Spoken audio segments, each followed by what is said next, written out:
और अब हम जिस खबर का विश्लेषण करेंगे वो आपके पूरे परिवार की सेहत से जुड़ी हुई खबर है। आपको जानकर हैरानी होगी कि आपके भोजन की थाली में से जरूरी पोषक तत्व गायब होते जा रहे हैं।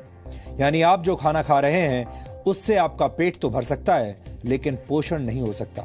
नेशनल इंस्टीट्यूट ऑफ न्यूट्रिशन ने इसी वर्ष एक फूड कॉम्पोजिशन टेबल तैयार किया है, जिसके आधार पर इंडियन डायटिक एसोसिएशन यानी आईडीए ने भारतीय थाली से जुड़ा एक रिसर्च किया। इस रिसर्च के मुताबिक पिछले 30 वर्षों से भारतीय भोजन की ताकत और उसके पोषक तत्व लगातार कम हो रहे हैं। आपने अक्सर बड़े बुजुर्गों को यह कहते हुए सुना होगा कि पुराने जमाने में भोजन की बात ही कुछ और हुआ करती थी। हर चीज शुद्ध होती थी और आपका खाना शरीर को लगता था। बड़े बुजुर्गों की यह बात अब सच साबित हो रही है। आईडीए का रिसर्च इस बात को भी साबित करता है कि 30 वर्ष पहले खाने में शुद्धता की गारंटी आज के मुकाबले कहीं ज्यादा थी। आईडीए के मुताबिक गेहूं में 9% कार्बोहाइड्रेट कम हो चुका है। इसके अलावा बाजरे में 8.5% कार्बोहाइड्रेट कम पाया गया है। पिछले 30 वर्षों में मूंग की दाल में आयरन कंटेंट 6.12% कम हो गया है, जबकि मसूर की दाल में प्रोटीन 10% कम पाया गया। प्रोटीन हमारे शरीर के लिए बहुत जरूरी पोषक तत्व है और इसकी कमी से कई तरह की बीमारियां होती हैं। आटे और दाल के बाद सबसे ज्यादा इस्तेमाल होने वाली सब्जियों को भी चेक कर लीजिए। नए जमाने के आलू में विटामिन बी, मैग्नीशियम और जिंक की मात्रा पहले से कम पाई गई है। टमाटर में विटामिन बी, आयरन और जिंक की मात्रा में 66 से 73% तक की कमी देखी गई। फलों की बात करें तो सेब में आयरन कंटेंट पहले के मुकाबले 60% कम हो चुका है। यानी लो हीमोग्लोबिन और एनीमिया से पीड़ित लोगों को सिर्फ सेब के भरोसे अब नहीं रहना चाहिए। इस आंकड़े को देखने के बाद कई पुरानी कहावतों से आपका भरोसा उठ सकता है। अक्सर कहा जाता है an apple a day keeps the doctor away, यानी एक सेब हर रोज खाने से आप स्वस्थ रहते हैं और डॉक्टर से दूर रहते हैं। लेकिन इस दौर में ये कहावत भरोसा करने लायक नहीं रही, क्योंकि सेब के अंदर पोषक तत्व अब कम हो चुके हैं। आईडीए ने इस रिसर्च को तैयार करने में नेशनल इंस्टीट्यूट ऑफ न्यूट्रिशन के फूड कॉम्पोजिशन टेबल का इस्तेमाल किया है। एनआईएन ने 528 तरह के खाद्य पदार्थों में मौजूद 151 पोषक तत्वों की जांच की है। इस इंस्टीट्यूट ने 30 साल पहले भी एक फूड कॉम्पोजिशन टेबल तैयार किया था और उस समय के खाद्य पदार्थों में न्यूट्रिशनल वैल्यू आज की तुलना में काफी ज्यादा थी। एक्सपर्ट्स के मुताबिक खेतों में पैदावार बढ़ाने और फसल को बीमारियों से बचाने के लिए पेस्टिसाइड्स और खाद का ज्यादा इस्तेमाल किया जाता है और केमिकल के ज्यादा इस्तेमाल से भारत की मिट्टी में पोषक तत्व लगातार कम हो रहे हैं, जिसकी वजह से खेतों में उगने वाले अनाज, सब्जियों और फलों के पोषक तत्वों में भी गिरावट आ रही है। भारत की मिट्टी में जिंक की मात्रा 43% कम हो गई है। इसी तरह बोरॉन 18.3%, आयरन 12.1%, मैग्नीशियम 5.6% और कॉपर 5.4% कम हो गया है। जाहिर है, जब फसल को पैदा करने वाले खेतों में ही पोषक तत्व कम होंगे तो खाने पीने की चीजों में न्यूट्रिशनल वैल्यू भी कम मिलेगी। इस रिसर्च के मुताबिक ऐसे अनाज, फल और सब्जियां खाने की वजह से आपकी सेहत पर अब फर्क पड़ रहा है, असर पड़ रहा है। आपका शरीर कमजोर बुनियाद वाली उस इमारत की तरह है जिसमें हमेशा रोगों की आशंका बनी रहती है। भारत एक उभरती हुई आर्थिक शक्ति है। भारत दुनिया का सबसे युवा देश है। एनएसएसओ के मुताबिक भारत की कुल जनसंख्या में 47 करोड़ से भी ज्यादा लोग कामकाजी हैं, लेकिन भारत धीरे धीरे बीमार और थके हुए लोगों का देश बनता जा रहा है। दिसंबर 2015 में आई द लैंसेट की एक रिपोर्ट के मुताबिक सेहत के मामले में 5 ब्रिक्स देशों में भारत सबसे नीचे है। ब्रिक्स देशों में भारत के अलावा ब्राजील, रशिया, चीन और साउथ अफ्रीका शामिल है। 2013 में पूरी दुनिया में बीमार लोगों की कुल संख्या में से 20% भारतीय थे। भारत में इस वक्त 7 करोड़ लोग डायबिटीज के शिकार हैं और डायबिटीज का मरीजों की संख्या के मामले में भारत चीन के बाद दूसरे नंबर पर है। वर्ल्ड कांग्रेस ऑफ कार्डियोलॉजी के मुताबिक सन 2020 तक भारत में होने वाली 40% मौतें दिल से संबंधित बीमारियों की वजह से होंगी। भारत में हर 10 में से एक व्यक्ति किडनी की बीमारी से पीड़ित है और ज्यादातर लोगों को इसका पता तब चलता है जब उनकी किडनी 60% तक बेकार हो चुकी होती है। ये सारी बातें सुनकर आप चिंतित जरूर हो रहे होंगे। आप सोच रहे होंगे कि एक तरफ भारत के लोग बीमार हो रहे हैं और दूसरी तरफ हमारे भोजन के अंदर मौजूद पोषक तत्व भी कम हो रहे हैं। ये एक तरह से दोहरी मार है। लेकिन इस विषय पर हमारा आज का वीडियो विश्लेषण देखने के बाद आपको थोड़ा लाभ जरूर मिलेगा और आप ये समझ जाएंगे कि मौजूदा दौर में शरीर में पोषक तत्वों की कमी को कैसे पूरा किया जा सकता है।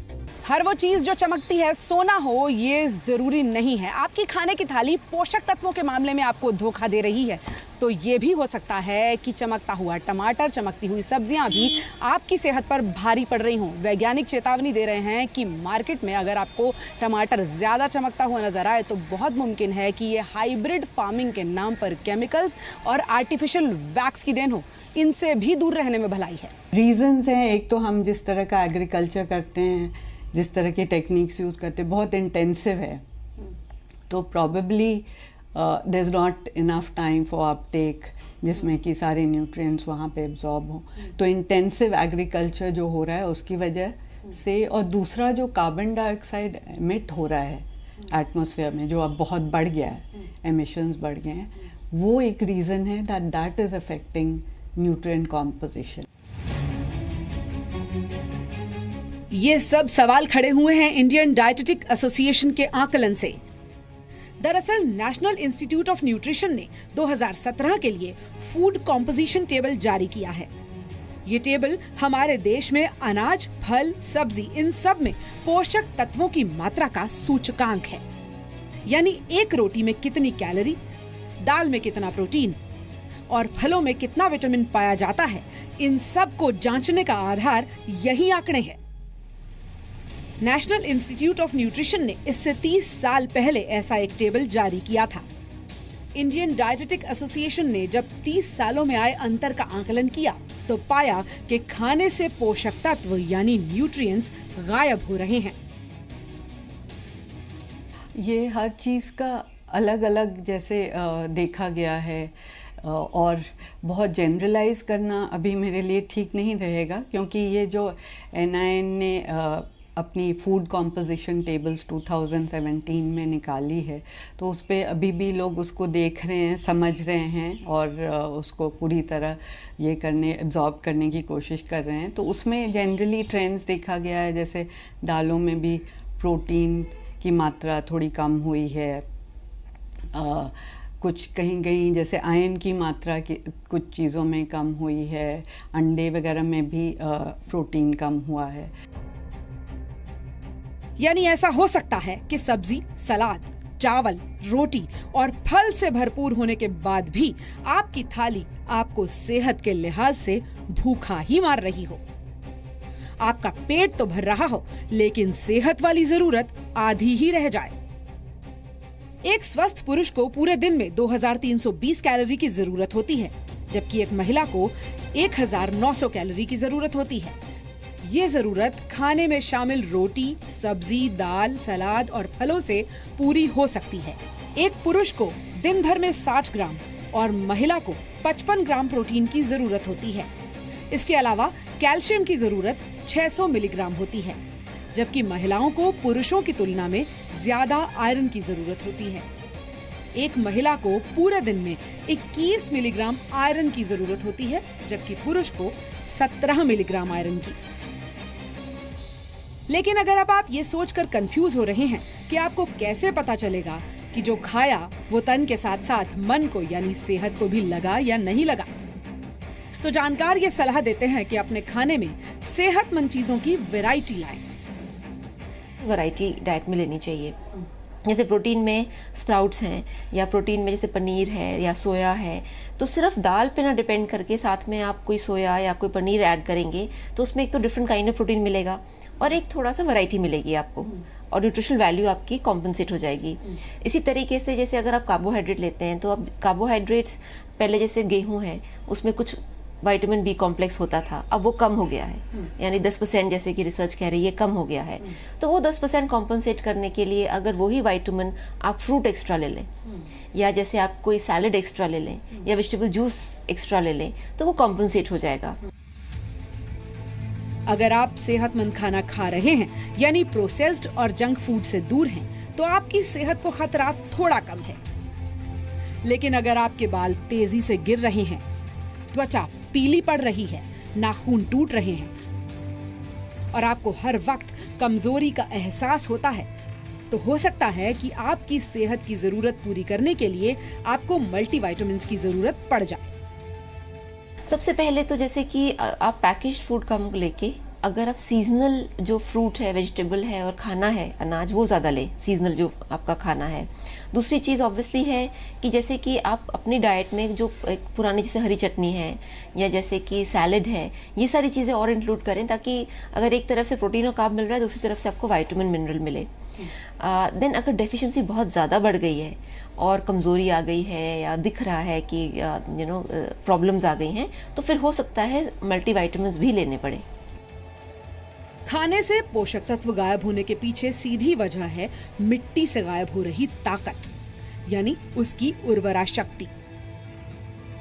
तेजी से फसल उगाने के चक्कर में एक ही जमीन पर बार बार फसल उगाना, केमिकल्स और कीटनाशकों का ज्यादा इस्तेमाल, हाइब्रिड फार्मिंग यानी इंजेक्शंस की मदद से फल सब्जियों को जल्दी बड़ा करना, ये उन बड़ी वजहों में से है जो आपकी थाली तक सेहत पहुंचने से पहले ही उसमें केमिकल्स का कॉकटेल घोल चुके होते हैं। बढ़ती आबादी में ज्यादा फसल बिक तो जाती है, लेकिन क्या मिट्टी में सेहत बाकी रह जाती है? इसी सवाल का जवाब तलाशने के लिए सरकार सॉइल हेल्थ कार्ड पर जोर दे रही है। यानी आपकी जमीन कितनी सेहतमंद है और वो कौन सी फसल उगाने के काबिल है, ये तय करने के लिए जमीन की टेस्टिंग की जाए और उसे फिटनेस का सर्टिफिकेट भी दिया जाए। यही पैमाना ये तय कर सकता है कि हम आप तक पहुंचने वाले फल, सब्जी और अनाज कितने सेहतमंद होंगे।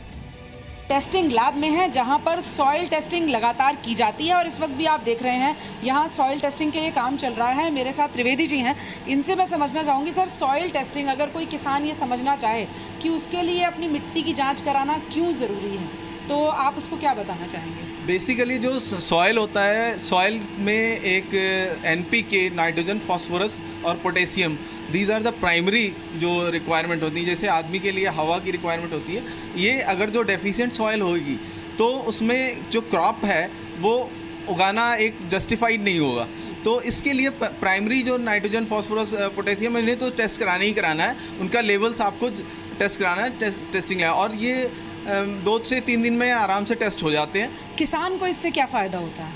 देखिए, किसान का बेसिक एम होता है यील्ड अगर जो आपके पास जो सॉइल है डेफिशिएंट है, NPK डेफिशिएंट है, तो आप कुछ भी क्रॉपिंग करेंगे आपको यील्ड नहीं मिलेगी। हम ये समझने की कोशिश कर रहे हैं कि सॉइल ओवर द पीरियड किस तरह से उसने अपनी न्यूट्रिशन यानी कि अपना खुद का जो पोटेंशियल है उसको खो दिया है। आपसे मैं पूछना चाहूँगी प्रदीप जी कि आप लोग लगातार सॉइल टेस्ट करते हैं, क्या आप लोगों ने भी ये महसूस किया है कि जो मिट्टी है उसकी जो पहले की ताकत थी वो अब नहीं रही और उसका असर हमारे खाने पीने पर भी पड़ रहा है?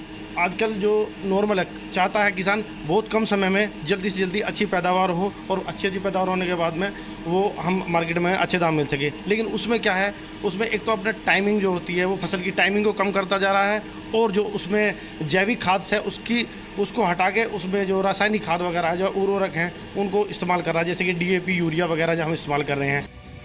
इन्हीं वैज्ञानिकों ने टेस्टिंग के दौरान ये भी पाया कि जमीन खतरनाक केमिकल्स, खराब हवा और जहरीले पानी से बर्बाद हो रही है, तो वहां से उगने वाली सब्जियों को सुंदर दिखाने के नाम पर उन पर होने वाली पॉलिश भी उन्हें बर्बाद कर रही है। पूजा मक्कड़, जी मीडिया।